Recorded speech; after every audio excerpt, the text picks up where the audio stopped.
Our sponsors for this episode are Hall's Tree Service. Locally owned and operated, Hall's Tree Service has been exceeding and surpassing customer demands in Newton and the surrounding area for over 40 years. Larry and his crew are guaranteed to work hard for you. There's no tree too tall, no job too small. Call Hall's at 316-772-1919. Absolute drain. Look, no one, and I mean no one, likes it when their sink, bathtub, washing machine, or especially their toilets start backing up. It's even worse when they won't drain or flush at all.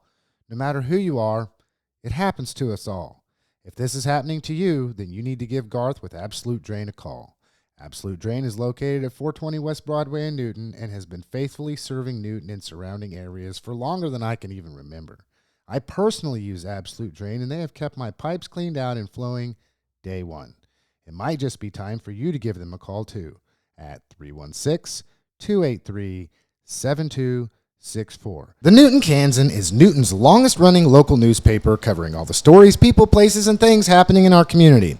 Chad Fry, the Kansan guy, editor of the Kansan, works diligently to ensure integrity, accuracy, and unbiased news is delivered to your doorstep 3 times a week for an unbeatable price.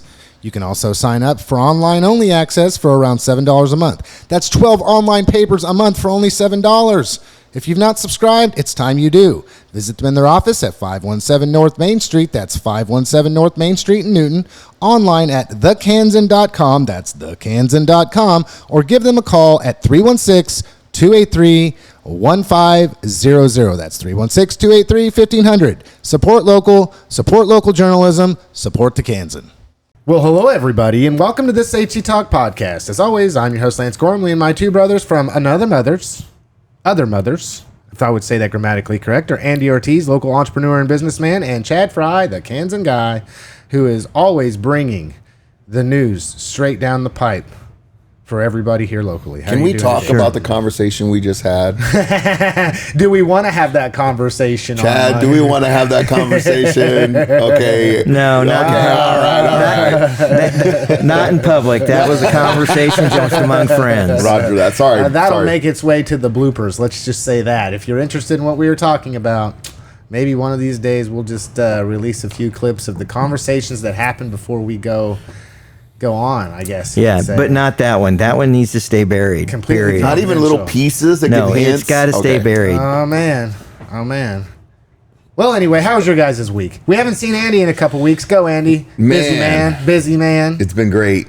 Really, really, really amazing. Got some great opportunities on the horizon. Been just checking out different industries and different ways people do things in different parts of the country. So really excited about some things coming the way of the group of people I work with, and was supposed to actually almost be in Tulsa today, so I'm so glad I'm here with you guys, because I hate to miss, and I love listening to you guys while I'm traveling and moving around and listening to what you're talking about when I wasn't here, but I'm glad to be engaged and back here, and just a bunch of opportunity out there, guys. Are you like everybody else that listens to this podcast and you're talking at us while you're listening to us? Sometimes I cringe, sometimes I celebrate, sometimes I'm like, I see that differently. Yeah. I wish I could just speak right now and I'm not there. So anyways, I enjoy it. I mean, it's local stuff. It's people that I know. It's very comforting to me to see you guys and allowing me to be a part of this deal too. As you know, Harvey County Digital has been kind of lurking for, I just had a notice of 7 years the other day. We had sponsored a kiddo to do some things, and on my memories, I'm thinking, man, that was 7 years ago. Mm-hmm. And but we still got a vision, so we'll see when it's time to pop it out. Yeah. But this is all part of the plan. Unfolding. Right? We're just unfolding it. It takes a long time to get things adjusted where they need to be.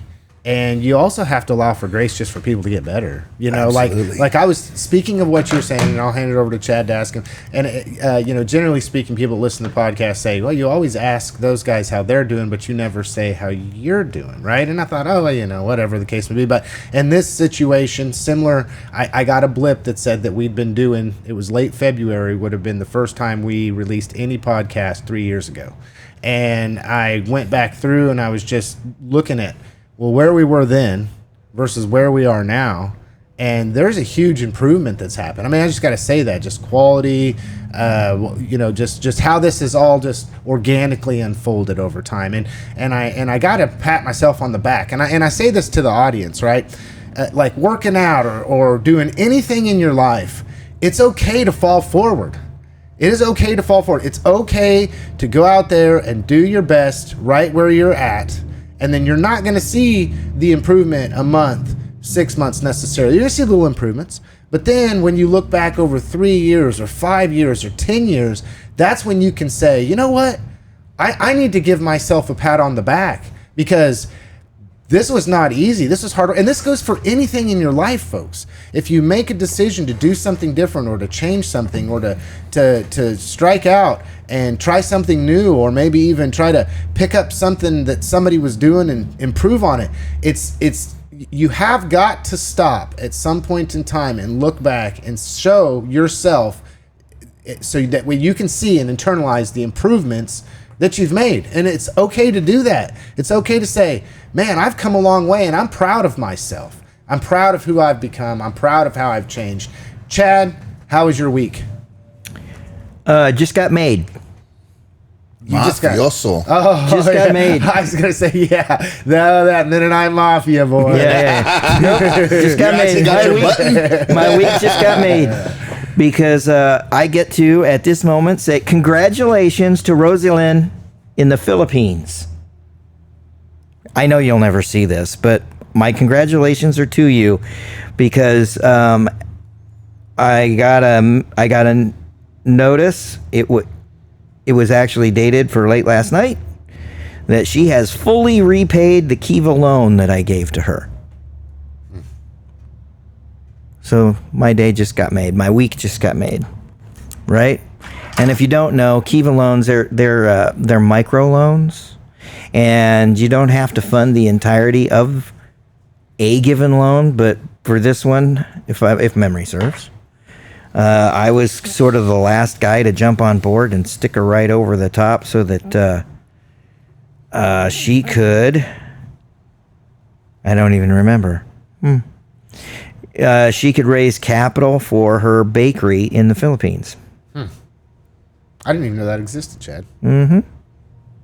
Very interesting. And our dollar that we put out there goes for a lot more there, right? So the three of us could get together for a few $1,000s and maybe change the entire world of somebody that's across the globe in order for them to be an entrepreneur, start a business, make that investment. Just kind of like what I was talking about. How many years ago was that, Chad? What? How many years did that person, from the time that they got that investment into their business, fall forward, work hard? Year and a half. Year and a half.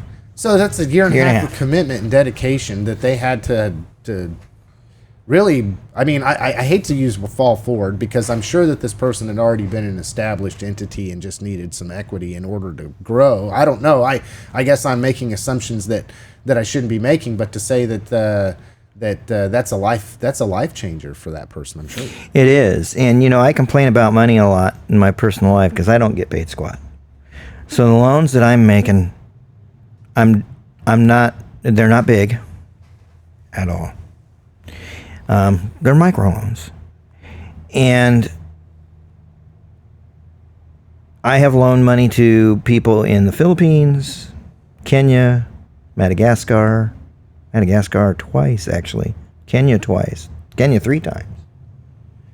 And I got a pretty good track record of picking it, apparently, because just about everybody has paid their loans back in full, which is pretty cool. So what you're saying is the Mennonite Mafia is global. Well, this Chad should be investigated. This dude is global. Yeah, the IRS is going to hear that, and they're going to be like, "Oh, yeah, I don't get paid interest. It's just straight up, huh? Yeah, it's just a straight up. If I loan them $100, if their micro loan is 100, and I put 100 in there, that's pretty much almost my entire bankroll for this project. I don't get any interest on it. As a matter of fact, I end up paying a little bit of a fee in order to make the loan. So there you go. That's how Kiva continues to operate. It's, they're not operating on the backs of the folks in the third world countries who are trying to pull themselves up. They're operating off of me and my desire to help those folks in those countries. Yeah. And there's a couple things right before we get over into the Kansan and find out what's going on in the Kansan, what's local and what's happening and everything, and then we get into our national topic, because I wanted to talk about what's going on. I mean, it's what everyone is talking about, right? So that'll be our national topic. We covered a little bit of it. It's the war with Iran. I was really interested in what Andy's perspective was, and just thought, well, we'll just, this is continuing to evolve, and so it's going to garner our attention once again this week. But speaking of what we talked about last week, there was 3 clips that we put out, okay? One of them had to do with I had mentioned that be careful as an American traveling abroad because you have a bullseye on your back. One was that Chad mentioned about how we are getting into quite potentially a global conflict, given that, you use the reference, the bear, right? We're poking the bear.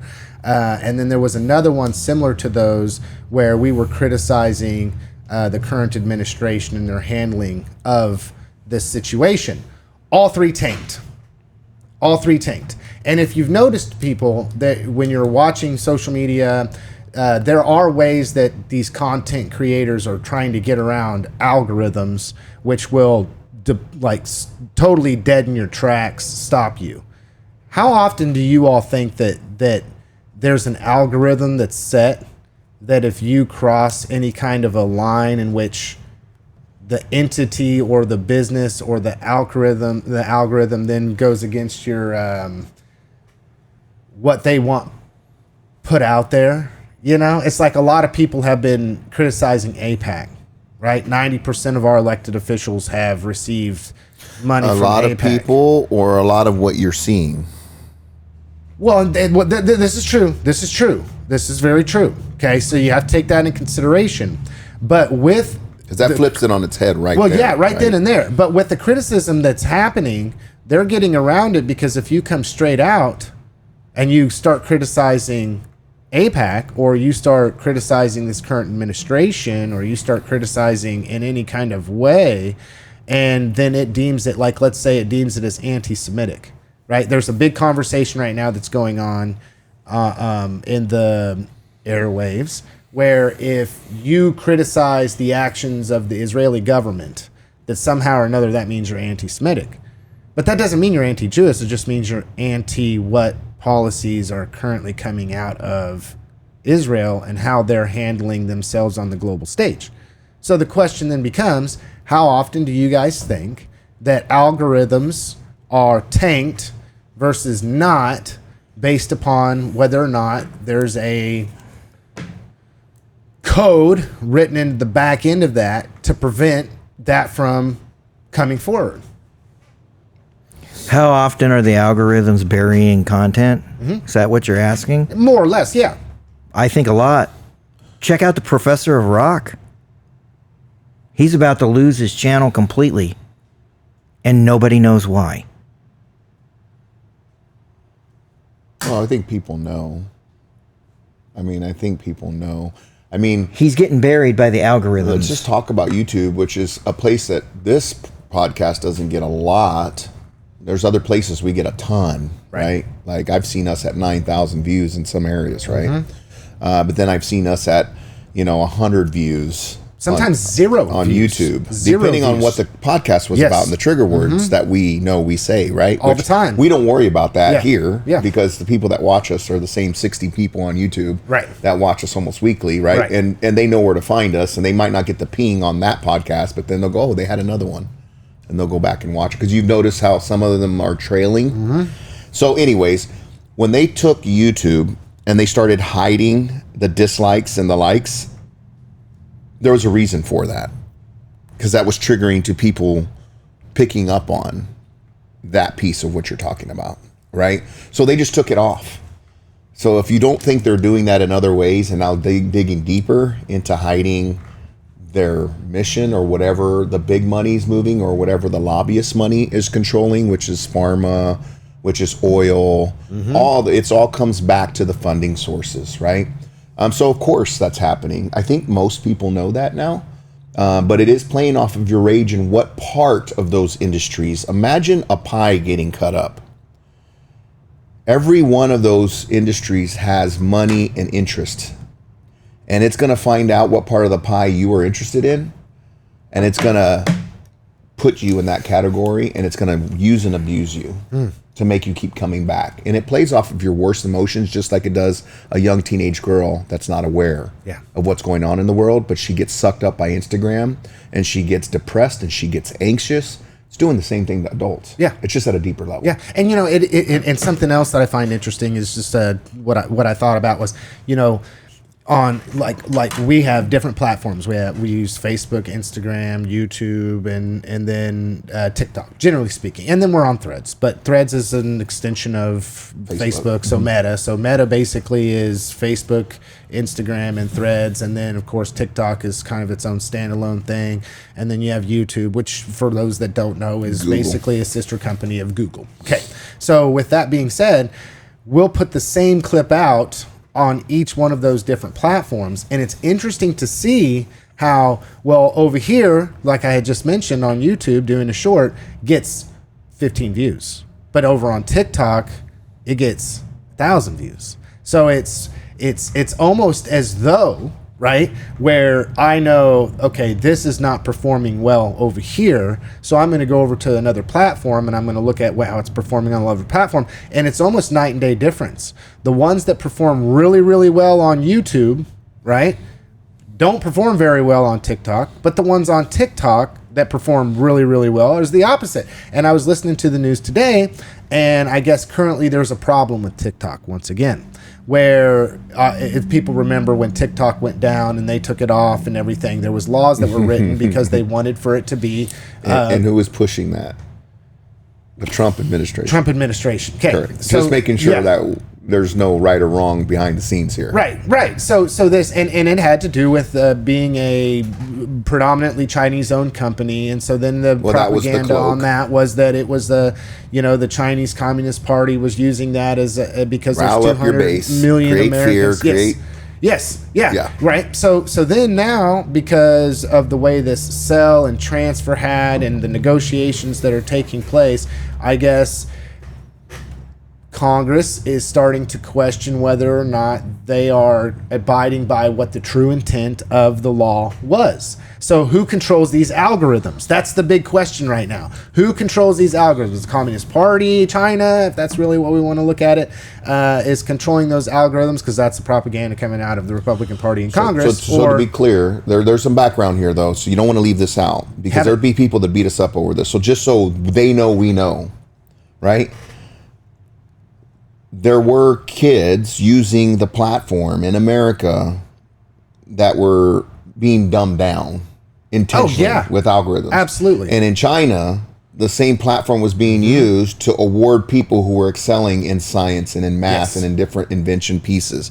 That is true. Yes. That was happening. That's not... So for those extremists that watch us, because we have some on both sides, that's not lost to us, even on the other side, because I got to keep saying that, because people get so whacked out on, how dare you touch both sides. Yes. Oh yeah, we're pissing everybody off. Yeah, I promise you we are. And I do that intentionally. Just so everybody knows. I mean, when you think about it, all of us have the ability to think critically, and we realize that we have our own biases, and so we take that into that situation. You don't, but I do. That's right. I mean, it goes back to that's my guy type of thing. That's the way I think, therefore that means it's the reality and truth and all things considered. But understanding is Chad that, the only hybrid at this table?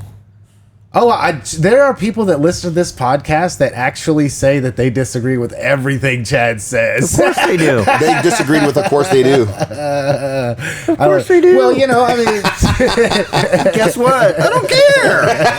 But it's healthy. Right. You should. Right.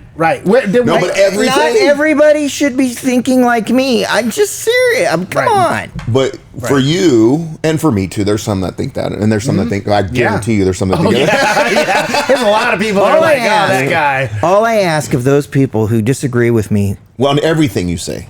Yeah. All I ask is that you tell the truth. Tell the truth about me. That's it. That's all I ask. Okay? You don't have to make shit up. Just tell the truth. If you don't like me, don't make crap up about it. Accept it, own it, move on. Yeah, but doesn't that make it very difficult to not like somebody? I mean, because then that comes back to the fact that we talk about this humanization thing again, which everybody's so afraid of doing. It's okay to view me as a human being, right? That has my own ability to think freely and to come to my own conclusions based upon whatever information that I'm taking in, and or vice versa. It's okay for me to say, I don't agree with Chad, but if I don't agree with you, then what I have to do is I have to then dehumanize you. And if I don't have any reason to dehumanize you, I'll just make the shit up. That's what I'm getting at, right? When I say tell the truth. It's the dehumanization that is a serious problem on both sides of the aisle. And I have faced this firsthand. Firsthand. Okay? I think I've told this story before. I don't know if I've told it on the podcast before. But I'm in Walmart. I am with my children. And we're just walking down that center aisle. And we had to walk behind a guy who had that t-shirt. Rope, tree, journalist. Some assembly required. And I'm telling you, my kids are smart. And every last one of them looked at me and went, are you kidding me? And my response, because of their age, was, relax, he doesn't know me. Right. And then but only he that, probably knows people on CNN at that time. Yeah, and when that was getting popular. And he knew people on CNN. Yeah. So it's okay, all right, but it's good call. That was good. See, he comes out with some good ones sometimes.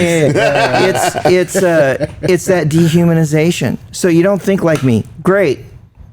You see how much I care about that? But if they really knew you, not what you have to write or what you have to bring together, with the mindset that you have to put on when you are in that zone, right? Because you have a job to do.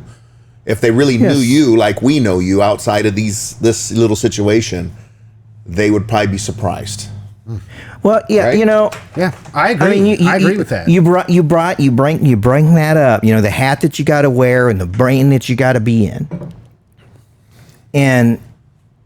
And I learned that very, very, very, very, very, very early in my professional career.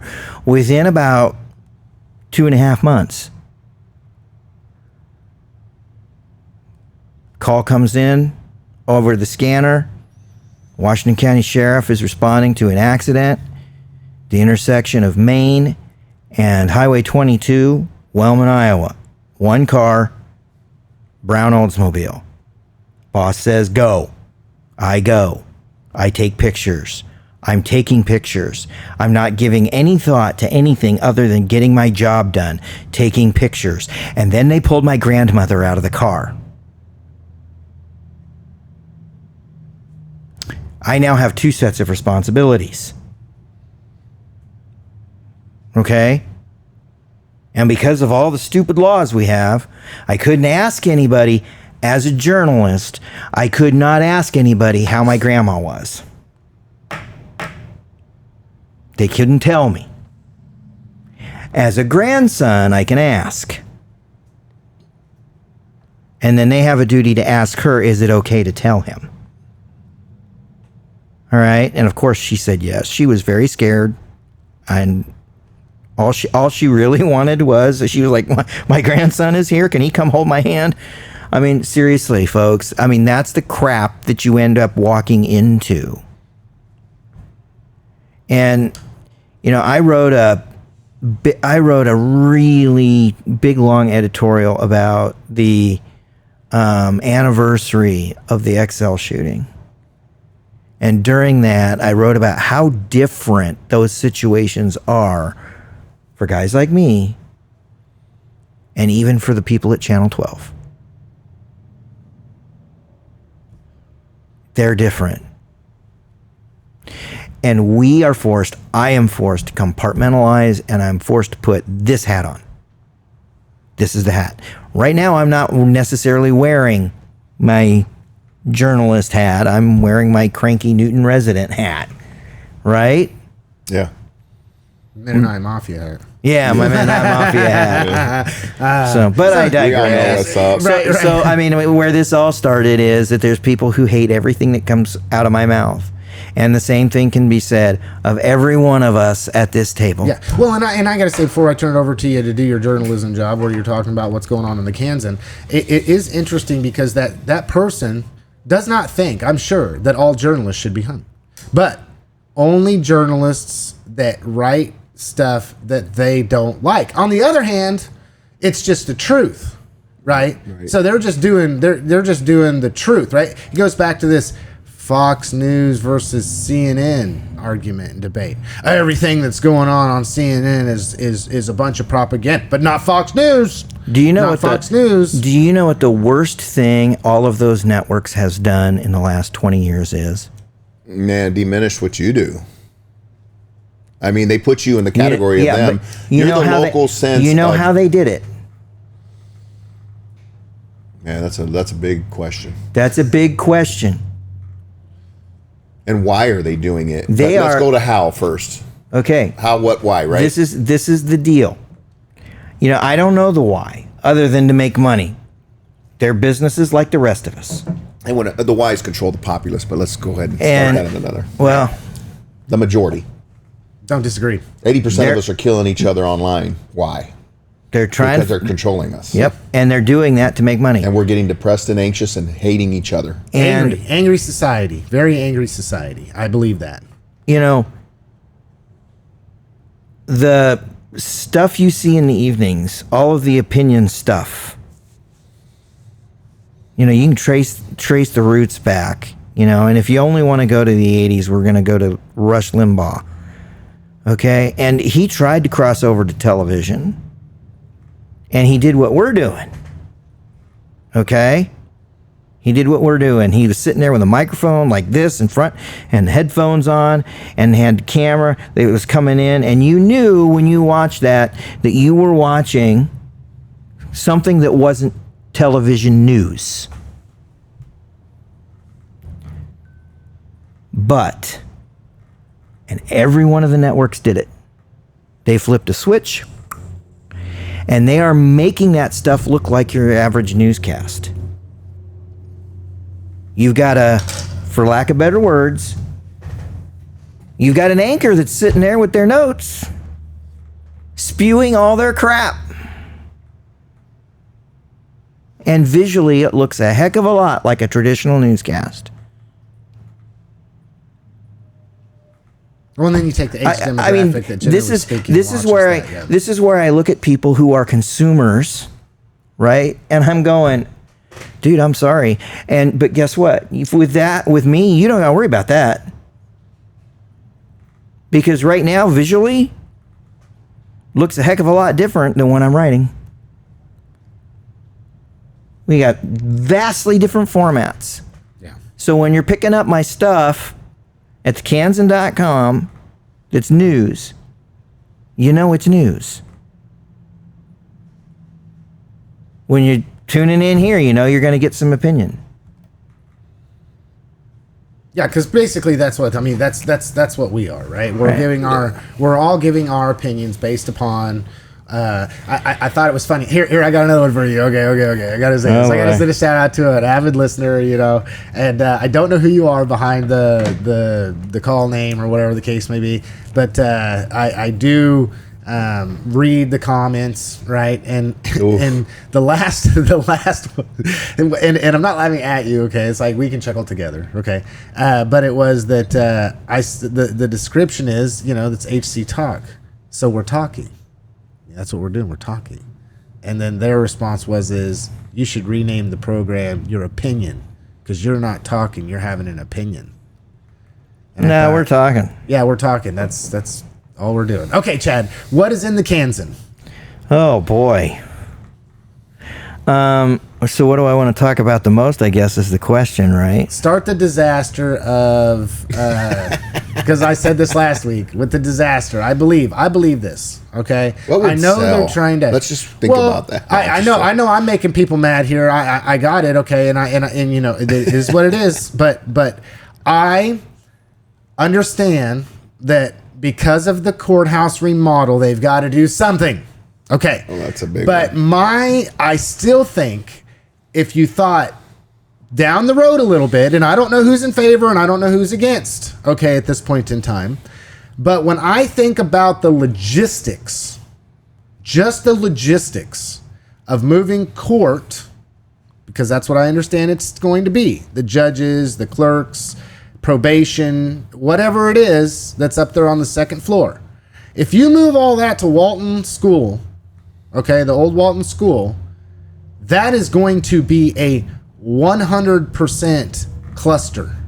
And maybe they don't have any other options. But then that makes me wonder, well, who was thinking about this and how were they thinking about this? And like, this is where we're at right now. Because when all this was decided, because there was a question on the table now going back, whether they should just build a freestanding judicial center. Okay, where they go and they build a brand new judicial center that's the law enforcement and the court all in one, okay? Or the jail and court, will say, all in one. And then instead of doing Pine Street, remodeling and moving some of those offices around in there, so you'd have everything in the county under one roof where it currently is, and then you would have a judicial center that's built that's specific to just the jail and the court. I'm thinking let's rewrite that and look at how much money that would have cost us versus how much money all of this is costing us.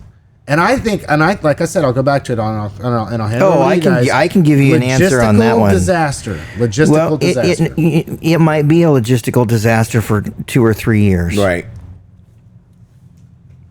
But again, If they choose to go that way. it's 2 or 3 years. And the number one problem logistically that they will have if they move things out to Walton is getting inmates out to Walton. Security. The number one problem they're going to have is inmates to Walton.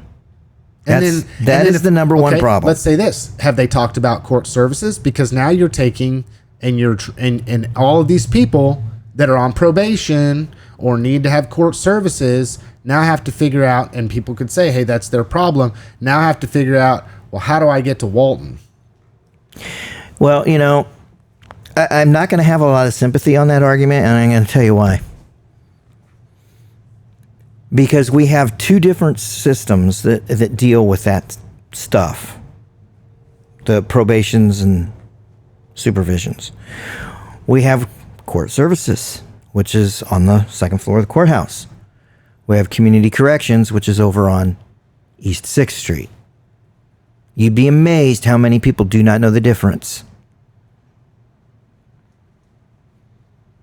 You'd be amazed how many people have been told you need to go to community corrections, and they show up at district court. Yeah. Or it's all probation, right? It's all probation rather than it being... Yeah. I mean, is there a solution to that problem? Yeah. But it's an expensive solution. You're asking about money. They spent about $7.5 million on the remodel over at Pine Street, and they're projecting to spend somewhere between $7.5 and $8 million on the courthouse. A new jail's baseline price, and that's a renovated jail baseline, $20 million. So if you want to build a judicial services center and you want to keep the jail and the courts in proximity, you're also going to have to ask who else is going into there. What makes sense for everybody to go in there. Okay? And if you're going to build it a significant distance from your police department, you're creating some logistical problems right then and there. Well, and maybe I'm looking at a short side. Maybe the design will be, instead of transporting these inmates over there to Walton, they'll just do it via... Well, like first appearances can be done by Zoom. They're already doing a bunch of first appearances by Zoom. Sedgwick County, I think that's how they do it. So, yeah. I mean, it's not like some of those things can't be done, which is why the really important question from Fred Van Rankin this week was, what are you guys going to need for technology? I'm not even sure what we have out at Walton. And Kevin Freimeyer's response was also just as excellent. And it was, well, if we decide that that's the place for us and that we're lacking for internet infrastructure, it's very real that we could put it in there and leave it when we're done. So that's an improvement. Value. Exactly. That's an improvement that the county would make to the facility that, quite honestly, nobody knows what to do with. Well, yeah, no, those are all great conversations. And I think it's important for people to allow some process to happen before we jump in and start swinging, because these are all just whiteboarding sessions, and it makes it really hard. Very preliminary stuff when you're working with the public, because people start grinding gears so fast that don't understand the process. Now, could something run away and start happening faster than you want when that opinion is thrown out or that option is there because of personal interest? Yeah, but what would that be? And is it still the best, least expensive way forward to get us through a season? And these are all things you have to weigh, but those conversations take time. Yes. I just take it back to even our political process right now, right? And I think we'll get into these big ticket items here in a bit. When I see these kind of conversations, now having been on the other side of it for a little while and getting that experience of what really goes on behind the scenes, it's not being nefarious. There's times people don't want to discuss things in public because they're going to get their butts kicked when it's just an option that they want to explore. And then they wonder why government officials aren't exploring everything appropriately. It doesn't mean that they didn't talk about it behind the scenes, but then they whiteboard it, work it out, and realize probably not the best way forward for whatever reasons, right? And the public wants to be involved, then get involved. But that's the deal. Everybody wants a sideline quarterback and not really get involved. Yeah. Right. Yeah. It's tough. And I guess that could be directed at me and what I'm doing right now, but this is my way of getting involved in saying, hey, look, okay, I know this is being talked about. I'm looking at this long term and sharing that I'm not sure this is the best course of action. And maybe they will find that or maybe they won't. But I will also say this. On many occasions, I have watched our community, okay? I got to say it. On many occasions, I've watched our community trying to fit a round peg through a square hole because that's what they want to do and they think that's what they should be doing. And I think in a lot of ways, specifically, and thank God the bond passed, not to throw that in there, but we have a situation where we don't want to spend money today. Okay, there's a remnant. We don't want to spend money today because, well, look at that cost. But then we wind up spending twice as much 5 years down the road because we didn't want to do what we needed to do because of upfront costs. And so there's a little bit of a battle there. It's like when I was being involved and getting out there and discussing in the realm of ideas when it came to what the county should do, I'm sitting here going, okay, well, road and bridge, X amount of dollars. We're going to have to figure out what's going on with Pine Street, X amount of dollars. We got a courthouse renovation, X amount of dollars. We've got a jail renovation, X amount of dollars. We're looking at needing to spend this much money. And that just pissed people off. It's like, whoa. Okay, let's think about this. It's the job of our county commission to set that priority list and move through it. Right. And so when I'm talking, one, that's not a dig to you at all. I constructive criticism. Well, and it wasn't meant to even be that. It was just talking broadly of what I've experienced and seen and what I see. Right.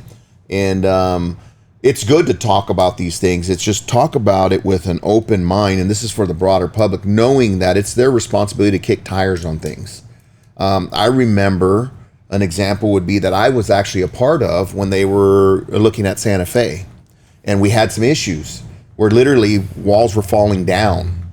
Bricks were hanging on the top of the building that could have been pushed over onto top of a kid's head. Just a good wind.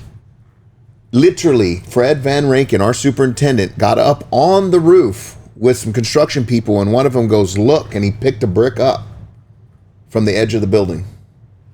And it's like, whoa, that's... Now, the chances of that happening are really slim, but could it happen? Oh, yeah. Right? So this is the state of this building at the time. And so then we start this conversation. What do we do? And there's a lot of different people that I interact with, and there's a lot of conversations that start up with people that are involved. And one of the conversation was, hey, you know, it'd be really nice to have apartment complexes downtown with a nice eatery right there to help bring people into this space that we love, this beautiful downtown that we have that's reviving itself and growing, and people are investing in it.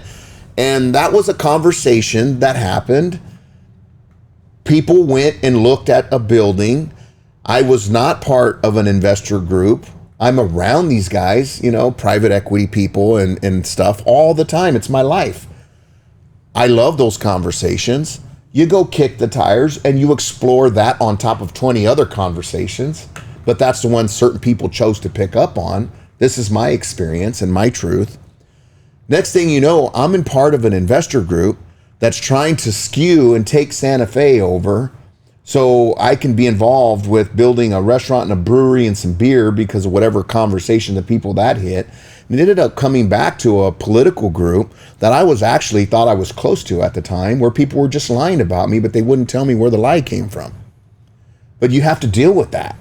And it's like that was like a little conversation, and a couple people went to visit to talk about some possibilities, because there's a lot of things going on in our community, and only 5% of people are working in those spaces to understand what the next steps are and where we can make something work.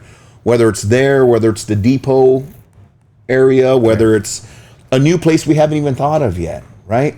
There's a lot of conversations happening all the time. And again, come off the bench. Put your boots on the ground. Understand that this is a process.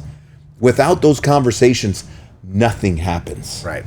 Right. And if we're scared to have conversations. I would have and that's where they're putting it, yes, right? Yes. With this new world we're in, we're scared of having these conversations because of a position that I was put in by somebody who chose to lie. Yeah. And then throw it to a group of people that have a tendency to go out and chit chat. And what did my buddy call it? The sewing circles, the babbling Bettys that are out there just beating us up. Chatty Cathy's. And they really don't have an idea, right? Yep. One of them went to a school board meetings probably half the damn time, and I was a school board member and never heard from them. But yet there's a lot of opinions out there about what we're doing, but nobody will ever talk to me. Yeah. Right? And this is the kind of people we deal with. It's like they go in these little insulated groups. They're watching us. They go have their little meetings and have no feedback, no balls to come talk to us personally. They just go and create their waves of crap. And it's like, whoa, is this healthy? And it's not. Yeah. Right? In today's day and age, that stuff's getting called out. Yeah. Yeah, it is. And I would say it's standard operating procedure. Chad, anything else in the Kansan? Oh, boy. A lot. Spew Did it I out, use that Chad. time well? Give it out. I thought so. I mean, hey, you know, you got the floor. I'm not judging. Sorry, that's thank you. for sure. Cheers. Yeah. Well, we've got the creation of a new, what's the word I'm looking for? Political group that wants to be bipartisan, but is going to really struggle to be bipartisan, because there's one of the two parties that's just really not interested in interfacing and being a part of it. But I highlighted the creation of the group, who did it, and the national organization that's kind of, I'm not going to say their umbrella because it doesn't really work that way. The national organization that they're taking some of their cues from for training and whatever else. So was that Tuesday? Oh, today's Wednesday, right? Yeah, that was in yesterday's paper. That should clue you in as to what kind of week it's been, right? Because I had like 5 meetings in 2 days scheduled. So there's meetings that I wanted to be at. I wanted to see your smiling face yesterday, but I couldn't be at that meeting because there was another one. The county commission, I haven't completely dug into this yet, because as so often at the county, things get to be more than what they are. So the county certified the election on Tuesday.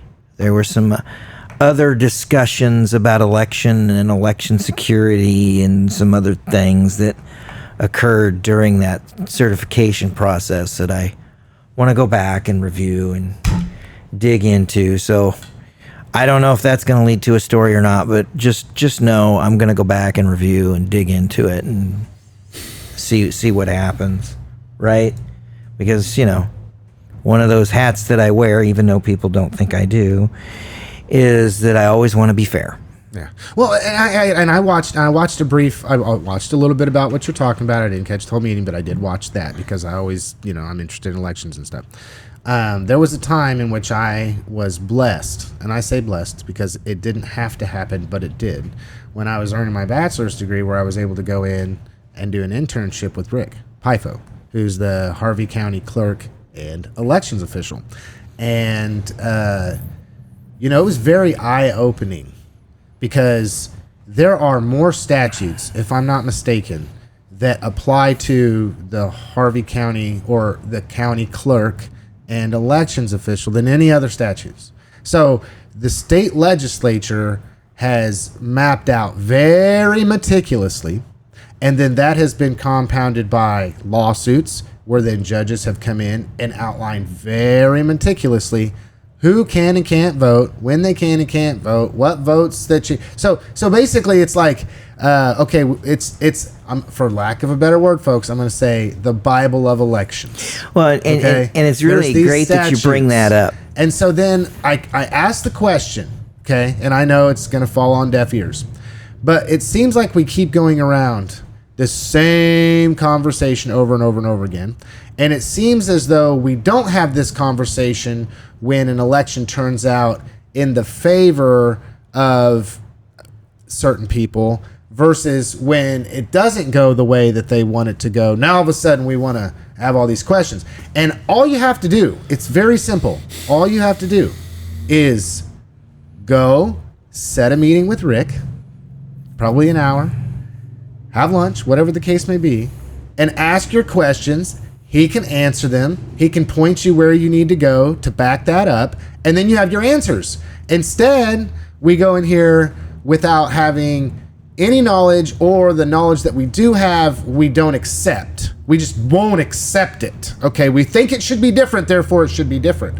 Instead of going through, talking with this person, talking with the professional, making sure that you understand why it is the way that it is, and then there's no reason to get anybody stirred up or to grandstand anything or to have a political move on anything. I just don't understand it. I would really don't. Encourage. It's like, you ask this question, I can answer this question for you. I know for a fact this question has been answered for this person on multiple occasions. I know for a fact that they can keep go going back to it. they keep going back. And I ran into that with the school bond thing with a certain gentleman online. And he actually was like, talk about me on the podcast. Like, you want us to talk about you on the podcast because you... and I don't know this person. I actually tried to see if I could meet with this person. Then they said I didn't try to do that, which was crazy. I'm like, wow. And then I started thinking, yeah, okay. Like, why am I wasting my time? Because they don't want to understand. And my question should have been the very first time they were real discombobulated with how they were saying the city is going to pay back the bond and all of this. It just didn't make any sense. And I'm like, how can I answer a question for you when you're asking me a direct question thinking you got me when your question makes no sense? Like, at the core of it, I don't want to embarrass you. And I want to, do you realize that that's a whole different entity with the different funding mechanisms? It's just, this is not how you're thinking. And then my question should have been, though, where did you get the information so you understand that's how this works? And it's not like, I get it. Common sense would tell you this is how you think it works without studying nothing. But that's all you have? Going to give you a great example from last night's city commission meeting. So they wrapped up pretty much all of the paperwork and the approvals for infrastructure and so that, is it APAC Kansas, the concrete company? Yep. They wrapped up all the stuff for that so that it can move forward. And that included in that, and I had to ask for the amount because my ears just flipped at one point. But, I'm always trying to do too much. And included in that was industrial revenue bonds. Folks, bonds are a loan. Every bond is a loan, and every bond needs a guarantor. And even though the city passes the industrial revenue bonds, they are not the guarantor. This is one of the most I would put this on my top 10 list of misunderstood things. Okay? And honestly, I could probably write out a list of almost 100 if I took the time to do it. But this is on my top 10 list of misunderstood things. IRBs, the city's not on the hook for anything at all. APAC is. And in this particular case, APAC's also going to end up paying, through special assessment taxes, just about all of that infrastructure. And then they also created a tax abatement, which is, my gosh, I'd have to have a tie. But this is like the number one most misunderstood thing that the city does. And the county. What they've been doing. Yes. Well, it's and the county business. and everybody else. It is like the most misunderstood. And the reason it is so misunderstood is we look at that term, tax abatement. Oh, they're not paying any taxes. No, they are. Okay? In this case, let me lay it out for you exactly what taxes they're going to be paying. And I tried to do this in the story that I wrote that appeared on the website about 3 hours ago. They are going to be paying special assessment taxes, and that is going to be used to pay for all of the infrastructure that's being put in out there. So there's tax number one. They are going to be paying property taxes based on the current value of the property. Now, is that pennies compared to what it's going to become? Yes. But they are still going to be paying that baseline property tax. The taxes we were already getting. The abatement, and we had 2 abatements come through for review at the county yesterday too. The abatement is on the improvements to the property. That's what it is. So if I were going to put this in terms of a homeowner, if they were going to offer tax abatements because you're building a new house. Let's say you're improving upon a house you already have. No, I think well, sure. We're going to improve the house that we have. So we've bought I watched it happen. Off of a tax sale, somebody bought a piece of property over on 10th Street. And there was a house on it.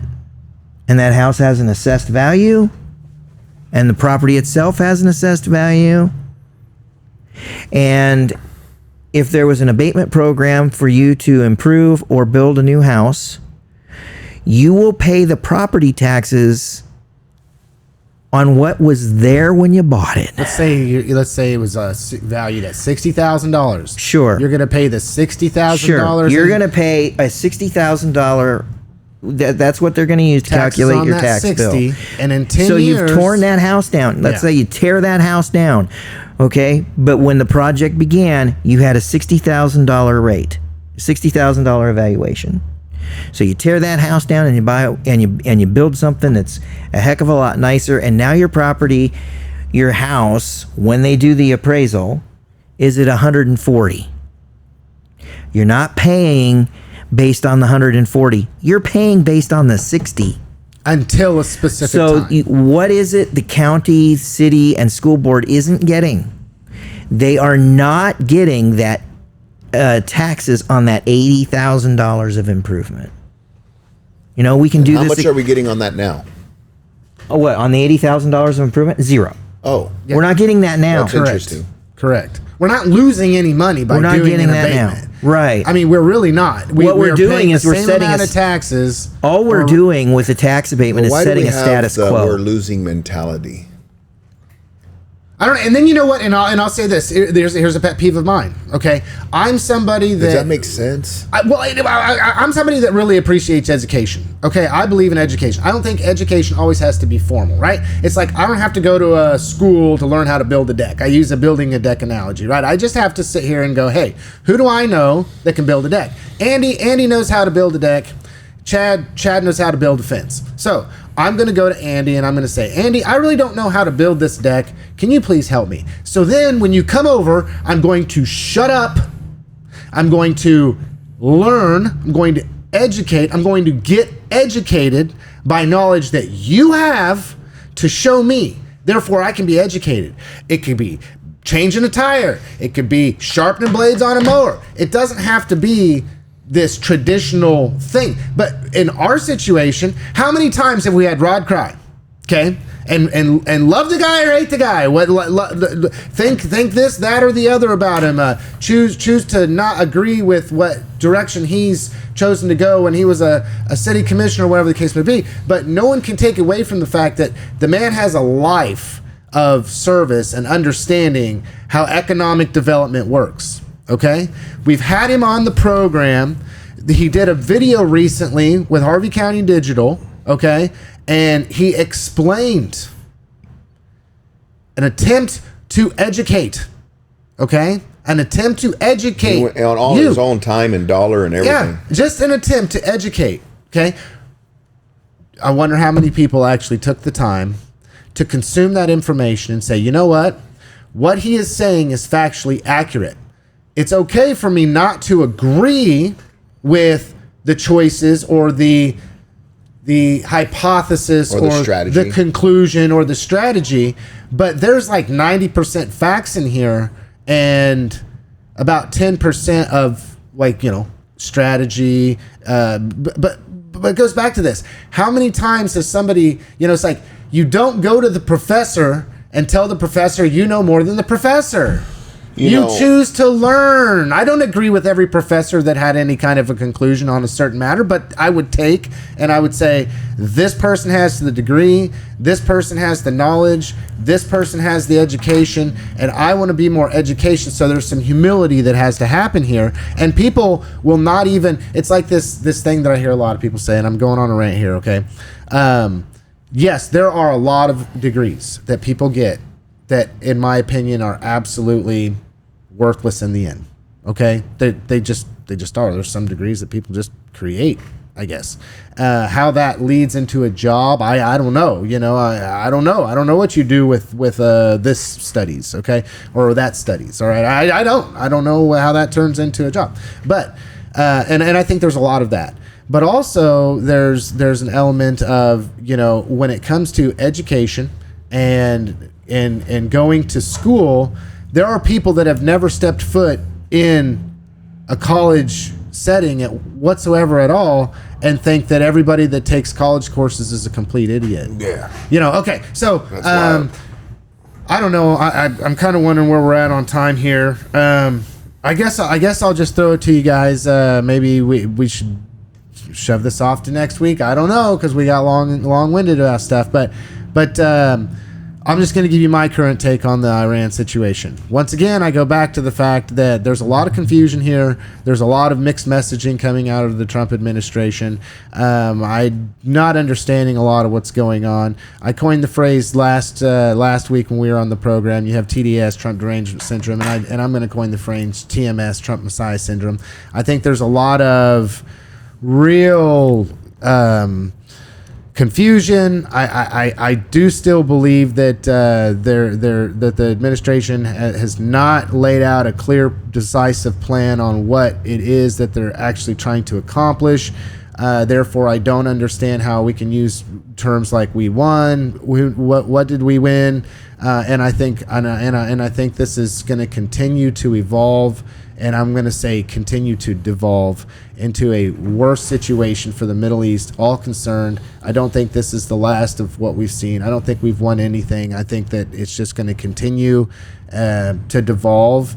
And I've seen a lot about it. I've seen a lot of stuff. Who's claiming victory? From what I understand, Trump has claimed victory.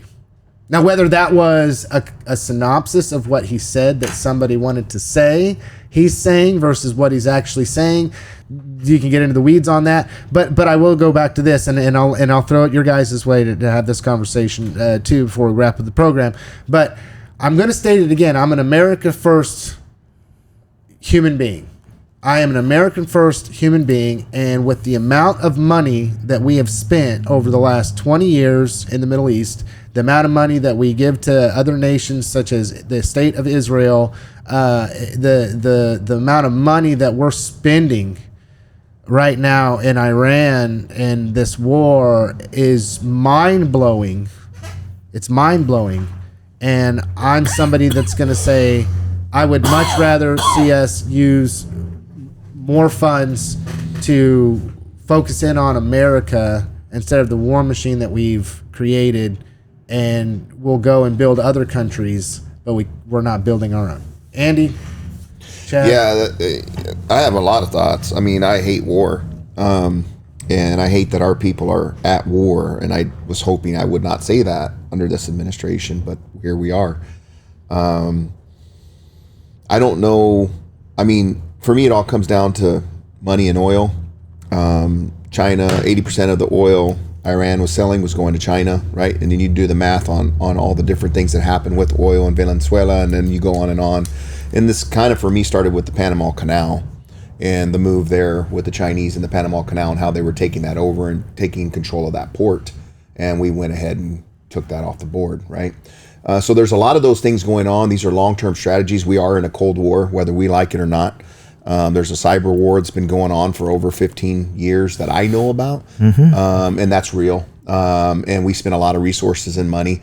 I would much rather be in those kind of conflicts rather than our people be anywhere and putting our young people at risk. I love my country. I am America first, but I'm not America only. And I like that term because there are things that I believe we have responsibility in the world because of who we are and what we've been blessed with and what our ancestors have built, which is this amazing country for us to thrive in. And I am nervous about our future. I do know that there's hard decisions that need to be made at times, and I don't pretend to know the whole thing. But I've taken the stance of I'm going to sit and wait, and I'm watching the people of Iran more than anything. And it sounds to me like the majority of them are glad that we are there. Now, if that's what we're being spoon-fed, again, this is why I kind of slow up and wait and watch. And I'm wrong a lot of times when I react instinctively because the machine wants us to be divided and pissed off and confused, and I'm done with playing that game. I don't want to be another spoke on that wheel because I can't control it anyway, so why give my energy to it? I try to focus on the things that I can control, right? And the things that I can touch and control the controllables, which that is not one of them in my world. Right. I'm not that guy, right? And I'm not that smart, and I know there's a lot of manipulation going on. And just know, for the public out there, 60% of the traffic online that you're reading that's pissing you off, that you're commenting on, are robots. Just know that. And just know that there's state-sponsored accounts that are trying to put America in turmoil. Just know that. That's the goal. So if they get 10% of us and reduce our cortisone and make us feel like crap, are they winning? That's your choice. I'm choosing mine. Yeah. I'm a free bird. I love my life. I love my country. I hope we do things the right way. I don't have control of it. Some things embarrass me and some things I'm proud of. So I don't have a real canned answer other than I'm going to sit and wait. And I hope to God that those people over there in Iran ended up better off because we're already in it. Yeah. And that sucks. Wait and see. Yeah. And there's a bunch of kids got killed, man. Yeah. Yep. Yeah. And it was an all-girls school from what I understand. And that rips me in so many pieces. And I hope to God it wasn't us. Well, it was that hit did once. It on accident. So we hit once, and then when everybody was responding, it was hit again. Chad? So just to be clear, I was doing some searching on some news services and whatever. The closest thing I could find to a declaration of victory is a quote from our president, who said he thinks it will be over quickly. And that came during a junket yesterday. So I hope he's right. Me too. I mean, I don't think it's any secret I don't really like the guy. But I'm telling you right now, I hope he's right. I want him desperately want him to be right. For a whole lot of reasons. Because, again, I don't take my news from one source. So I've seen the coffin photos. Right? They're real. We had a whole bunch of people from my homeland, Iowa, that got killed. And they're being brought home. So I hope he's right. And when it comes to Iran, that's about all I have. Quite personally, I'm really frustrated with the price of gas. You know? And I actually said it yesterday when I pulled into a gas station. I said it when I was pulling out of said gas station because I was going to go look for something better or more competitive. Where's the damn stickers? Because I saw all those damn stickers. I did that. I saw all those damn stickers. And I have, for decades. That's fair. For decades, I have said, President does not set the price of gas. They affect it. But this time around, it is a direct action by our president that has led to price increase spikes in oil. I mean, there is just no way to. It's both. Every action they take has a. Yes. And that's, guys, 101 economics. The fuel and gas prices are what runs economies in the world. Yep. Yes, because and the presidents make moves or partnerships or deals that affect that for everybody. Yep. Just to be clear. Yeah, yeah. And why do you think also, Saudi Arabia is backing this war with our president? What is their main export? oil. Okay, so I'm just being clear about that. And also to It's be on both sides. Yeah. straight up, folks, if this thing isn't over quickly and our gas and oil prices continue to climb, Katie bar the door, we're going to have inflation again. Big inflation. That's how it works. Because every retailer, love them or hate them, every retailer is going to be like, oh, our transportation costs are going up. That's right. And that's going to cut into our profit. From your groceries to And- every good you buy, and even pay Amazon deliveries. Yep. Freaking pay attention to the language those people are using. I mean, seriously. I clued into this language crap when they closed the Spears downtown. That restaurant made money. It wasn't about whether or not it was making money. It wasn't making enough money. To continue the risk. And in the corporation I used to work for, I heard that language coming up a lot too. Well, it's not making enough money. Whoa, wait a minute.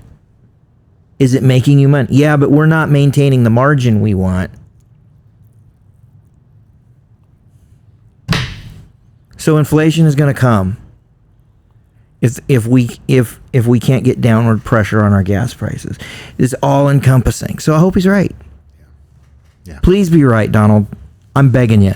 Be right. I hope so too. All right, gentlemen, final words. We went long. I missed last week. Thank you for saying, hey, give me a run my victory lap. Yeah. And it wasn't me by any means. Even everybody knows that I'm pretty open about some of the things I support. And that was one of the things I'll put my neck on the line for just because of some, I'm not going to talk about 10% of it. But I'm grateful that the majority of our community voted in the bond. I know some people are really pissed about it, and I understand. But I think where we're going right now, the trajectory of our community is in such a great shape, with houses going up and cranes in the air and people working and looking for jobs, people looking to hire people to work at a good, strong wage. Hillsborough Industries, GAF, Full Vision, I mean, Shield AI, Bunting Magnetic, Shield AI, possibly other things that are even, there's a possibility for our community to be even something to be bigger than GAF, believe it or not. And the moves that we're making right now all point towards be confident in us because we're confident in our future. And that just makes me happy. I am one of the things that I want to be a part of is economic development, right, in the future here. And this community has done a lot for me, and I want to help build back and grow it and make our small city into something special. And it already is for those people that just don't choose to see it. But I think it's going to be a lot better. So I think our future looks really bright. I'm excited for our schools and our kids. My kids will not be able to take advantage of any of it, but maybe my grandkids will. I'm excited. Chad? There's just a ridiculous amount of stuff going through my brain. I think this is where I'm going to go. Had a wonderful moment with my son last night. I got home from the city commission meeting. And, you know, if you pay attention, that commission meeting was short, which is a blessing. But understand that it's never short for me because I've got to go and do the work. Otherwise, I can't come out here on Wednesday mornings. And so, you know, I did my thing and I get home and it's after dark and the storms are building and at that point we've already had the rain come through. And I'm just walking up to the house. And all of a sudden, I hear my oldest son's voice. I've never felt like more of a Kansan. He was sitting on the front porch watching the storm. And I was like, yeah, dude, yeah. And I actually said it. I said, you know what? At some point, you'll just need to take it up one more notch. You've got to sit and watch a tornado. Oh, you do that, and you are a Kansan, right? Right. So that's my final word. I'm proud to be a Kansan now that I'm a Kansan. I know I hang on to my Iowa. You can take the boy out of Iowa, but you can't take the Iowa out of the boy. But this is my home. And I'm really glad that my son thinks it's his home too. Right. Yeah. Very cool, Chad. Very cool. I'll just say this. Times changed. Spring's here. You know, even though the weather goes up and down here in Kansas this time of year, spring is always something that I am pro-positive about. And the reason I'm pro-positive about is we're coming out of the cold time of year, the dead time of year, if you want to look at it that way. And spring always reminds me of the possibilities, all the animals start waking up, us included, and start getting out and being in the outside time begins and the warmer days and I guess I want to tie that into being, you know, just positive. Everybody, we made it through another winter. We made it through the coldest time of the year, and we get to come out on the other side and we get to watch the world wake up again. Have a good one, everybody.